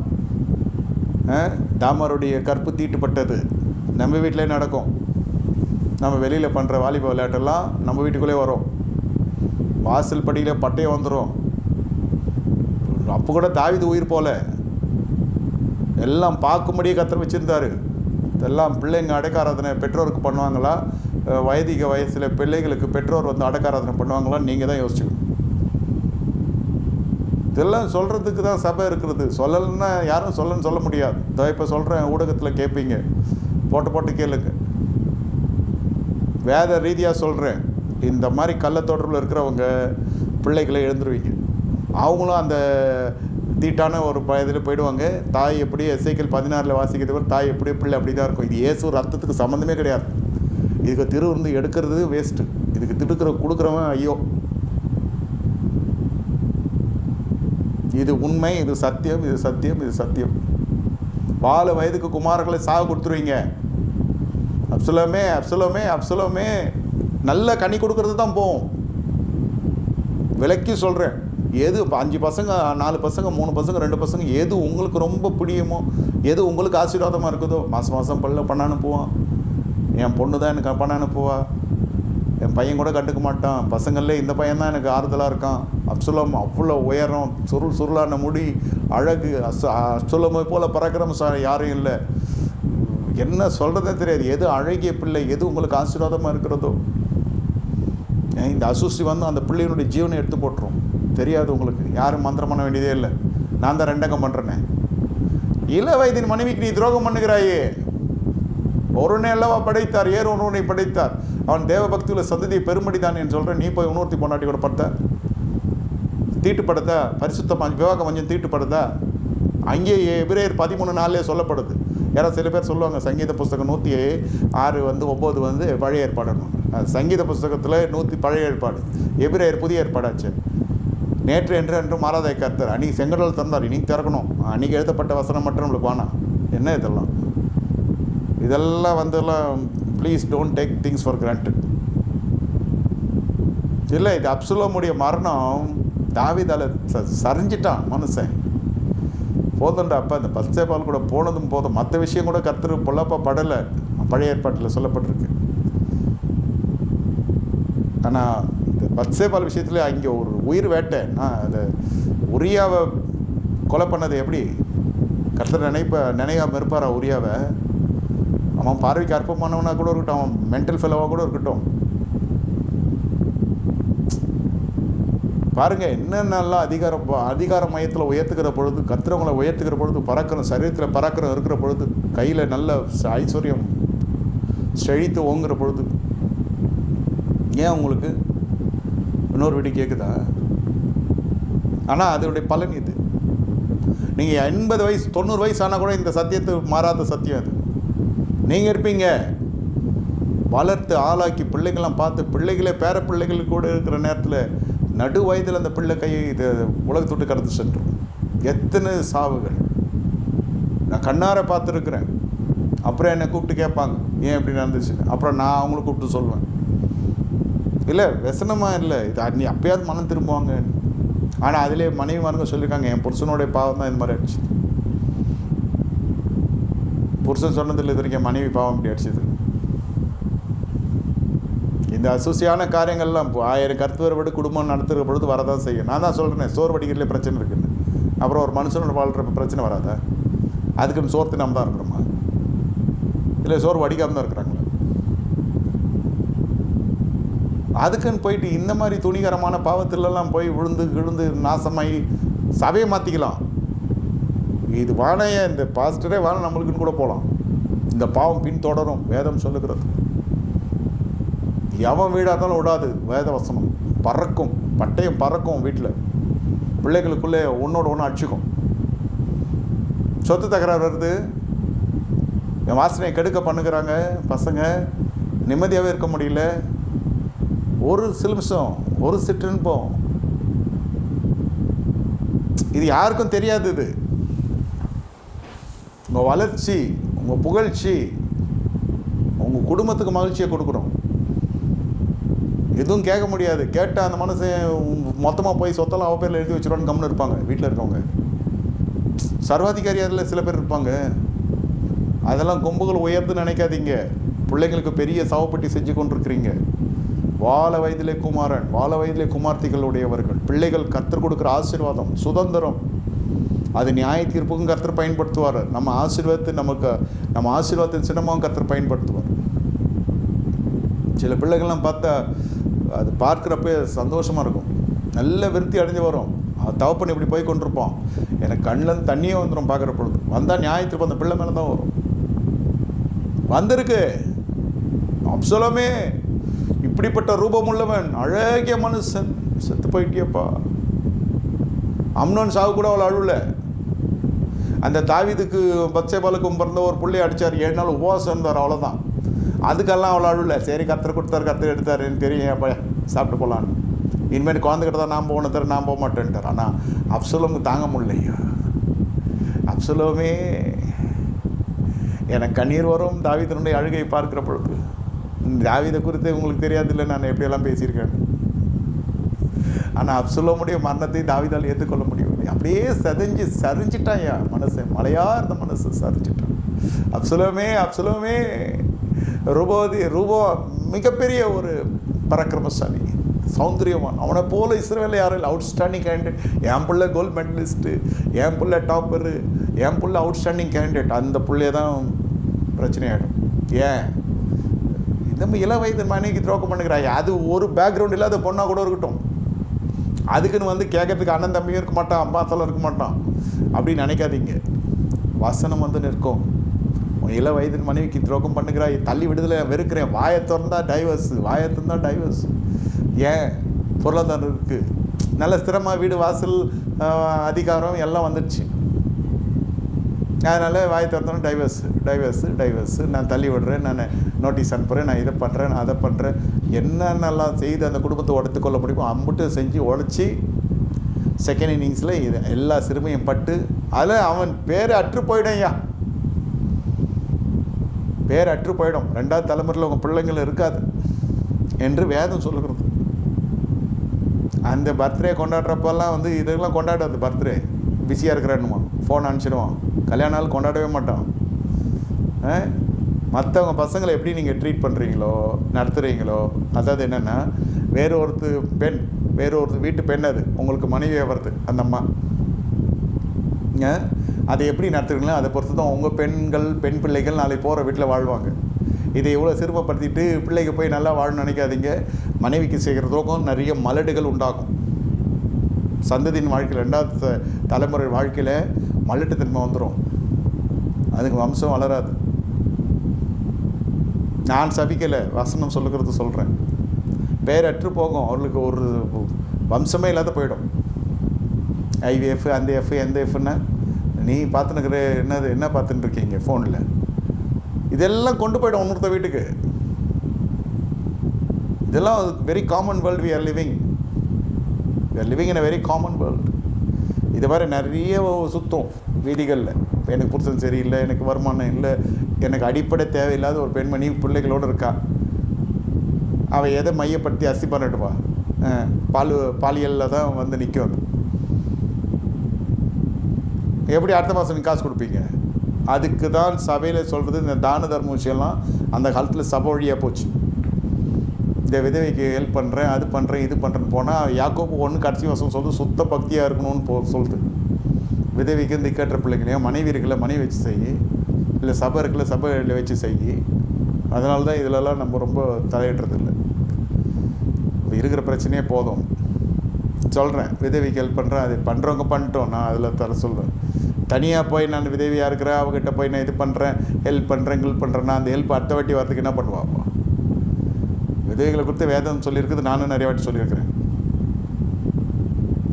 ஏதோ அவங்க கஷ்டம், அது நீங்கள் இல்லாத கஷ்டத்தை வர வச்சுக்காதீங்க. நல்லா புரிந்து கொள்ளுங்க. உங்களுக்கு உபவாசம், உங்கள் ஜபம், உங்களுடைய எல்லாம் ஆசீர்வதிக்கப்படணும். கூட வாழ்கிற ஜனங்கிட்ட உண்மையாக இருங்க, துரோகம் பண்ணாதீங்க. யாருன்னா சொல்ல பயந்தாங்கன்னா அவங்களுடைய விஷயம் வேறு. இது செஞ்சால் தான் நீங்கள் வாழ்க்கையில் உருப்பட முடியும், ஆசீர்வாதமாக இருக்க முடியும். சங்கீதம் 109 தயவுசெய்து படிச்சுட்டு படுங்க. பாதி பிரச்சனை அதிலே தீர்ந்துடும். ஏன்னா இப்போ எல்லாருடைய வீட்டில் ஏன் நான் இவ்வளோ அடித்து சொல்கிறேன்னா, எல்லாருடைய வீட்டுக்கும் கர்த்தர் ஆசீர்வாதத்தை தரப்போகிறேன். பணம் வந்த பிறகு மனம் மாறுகிற ஜனங்கள் அநேகர் உண்டு. இந்த வசனம் உங்களுக்கு முன்னாடி நிற்கட்டும், இந்த பிரசங்கம் உங்களுக்கு முன்பாக நிற்கட்டும். நியாய தீர்ப்புக்கு நாட்களுக்கு முன்பாகவும் இருக்கும், உங்கள் மனசாட்சிக்கு முன்பாக நிற்கணும். கண்களை மூடி கர்த்தரை நோக்கி பார்ப்போம். இது பெரிய சாட்சி. இளவயதின் மனைவிக்கும் கணவனுக்கும் கர்த்தர் சாட்சியாக இருக்கிறார். ஏதாவது எசக் புசக்கா ஒரு காருக்கு 4 கார் வந்ததுனாக்கா காரில் கண்ணாடி ஏற்றி நீ அவமாட்டே கொண்டு சுற்றுனீங்க, ரொம்ப கஷ்டமாயிடும். ஒன்றும் கஷ்டம் இல்லை, அதெல்லாம் இருக்கும், இருக்க வேண்டியது இருக்காது. எல்லா குமாரர்களுக்கும் குமார்த்திகளுக்கும் வீடுகளை உண்டாக்கணும்னு நான் ப்ரீச் பண்ணுறேன். பிள்ளைகளுக்கும் வீடு ஆஸ்தியும் பிதாக்கள் செய்கிற சொத்து சுதந்திரம், பிதாக்கள் உருவாக்க வேண்டிய சுதந்திரம், பிள்ளைகள் கத்தரால் வருகிற சுதந்திரம், பந்திய சுற்றில் இருக்கணும், இதை செய்யுங்க, இதை சமைங்க, இப்படி சாப்பிடுங்க, இப்படி கொண்டாடுங்கலாம் சொல்கிறேன். என்னையும் வசனப்படுத்தாதீங்க, நீங்களும் பெரிய கண்ணீருக்குள்ளே போகாதீங்க. கண்களை மூடி கத்தரை நோக்கி பார்ப்போம். ஆண்டவரை ஸ்தோத்தரிக்கிறோம். நீ சொன்னதை சொன்னேன், ஆசீர்வதியும். கர்த்தர் காரியத்தை வாய்க்க செய்தரலும். கட்டுகளை அவிழ்க்கிறோம், சிறையிருப்பை திருப்புகிறோம்.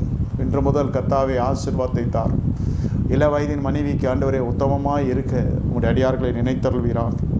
இன்னும் அநேக சாதிகளுக்கு ஆண்டவரே இந்த விசுவாசிகள் இதை கேட்கிற ஒவ்வொருவரும் ஆசீர்வாதமாக இருப்பார்களா? இந்த அசுசியான அவிசுவாசிகள் செய்கிறது போல ஆண்டவரே அவிசுவாசம் கெட்டனாக இராதவனும் தன் வீட்டை பராமரிக்கிறவனாக புருஷமார்களை உண்மையுள்ள ஸ்திரீகளாக குணசல ஸ்திரீகளை போல மனைவிமார்களை ஆசீர்வதியும். பிள்ளைகளை கேட்கிற பிள்ளைகளை ஆசீர்வதியும். எந்த விதத்திலும் ஆண்டவரே உயிர் சேதம் வராதவன் இந்த குடும்பத்தாரை பாதுகாத்துக்கும் இயேசுன்ற தெளிக்கிறோம். இயேசுவின் நாமத்தில் பிதாவே, ஆமென். என் ஆத்துமாவை கர்த்தரை ஸ்தோத்திரம், முழுமை பரிசுத்த நாமத்தை ஸ்தோத்திரம். ஆத்துமாவை கர்த்தரை ஸ்தோத்திரி, கர்த்தர் செய்த சகல உபகாரம் மறவாதே. ஆமென்.